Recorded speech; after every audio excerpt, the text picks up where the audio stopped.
Kingston of Georgia, live with us from Capitol Hill. Good afternoon, sir. Hey, Martin. Good to be with you. I'm sorry, but I cannot understand the basis for why you would believe that this is a worthwhile and valuable thing to do at this moment in time. Well, because of our failed economic policies, unemployment's at a record high, and so we have to be very careful in how we spend unemployment dollars. As you know, the employer-employee contribution does not cover the full cost of unemployment insurance, and so general taxpayers are picking up the tab. So I don't think it's really harsh or draconian to ask people who are unemployed to stay eligible to work. In case there is a job, I think that the least they could do is be eligible to fill that job instead of voluntarily taking themselves out of eligibility by taking illicit drugs. But what kind of evidence, sir, do you have for this? Because, as you know, South Carolina Governor Nikki Haley once called for the same thing on the basis of a single anecdote. She was later proved to be entirely without foundation. Some even suggested she simply made it up.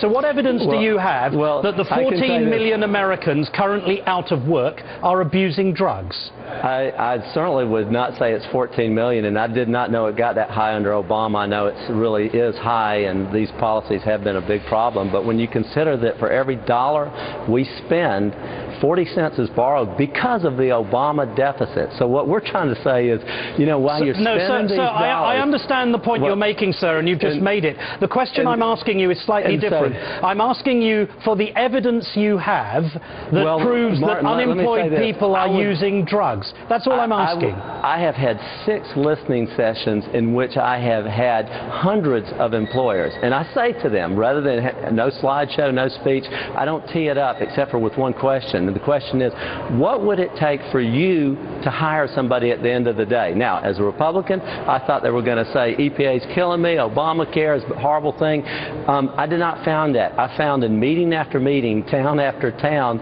unemployment insurance was actually a competitor to hiring new people. And it came to, many times, the question of, I test people because I have a job open, I test people who are on unemployment and they are taking drugs. So all I'm saying is, you know what, if you're an injured athlete, a football player on the sideline, the least you can do for your team is to go to your physical therapy, take your rehabilitation and get back on the playing field. And so as a taxpayer paying for somebody's unemployment insurance, I don't think that's draconian. I think it's fair. Okay, sir, but what you've just articulated is an anecdote that you yourself have experienced. Fine. In fact, the evidence points in the absolute opposite direction. Actually, Martin, in Florida, no wait a minute, in Florida, where this approach was applied, just 2% of unemployed people failed drugs tests, as opposed to the overall population, where the Office of National Drug Control Policy found that 8% used illegal drugs. So the unemployed, sir, were less likely to be using drugs. Yet you want to introduce this measure at enormous cost, and there's no evidence to support your imposition.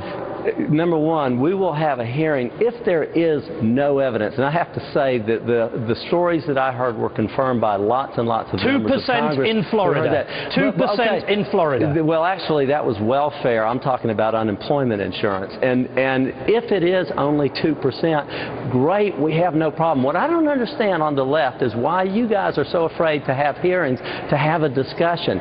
We are working to have a hearing in February or March, and I don't think that's so unusual. If it turns out, hey, you know what, there's a no bill, there's no problem at all, then fine. But I suspect what that number is skewed by is people who no longer apply for the benefit because they know they're on drugs and they're making the choice between drugs or unemployment benefit, and they have chosen to stay on drugs. I think the reason why, sir, the reason why people don't believe this is worth spending a second further on is because the cost is exorbitant. But here's a question to you. Republicans will not support the nomination of Richard Cordray as head of the new Consumer Financial Protection Bureau, even though we know that mortgage brokers and financiers repeatedly conducted false and fraudulent trades that brought the global economy to its knees. Yet there's no desire to intervene when it comes to the corruption and malfeasance on Wall Street. But when it comes to the unemployed, you feel obliged to intervene and drug test them. Would it not make more sense for you to issue those drug tests or some kind of morality test in Wall Street rather than the unemployed?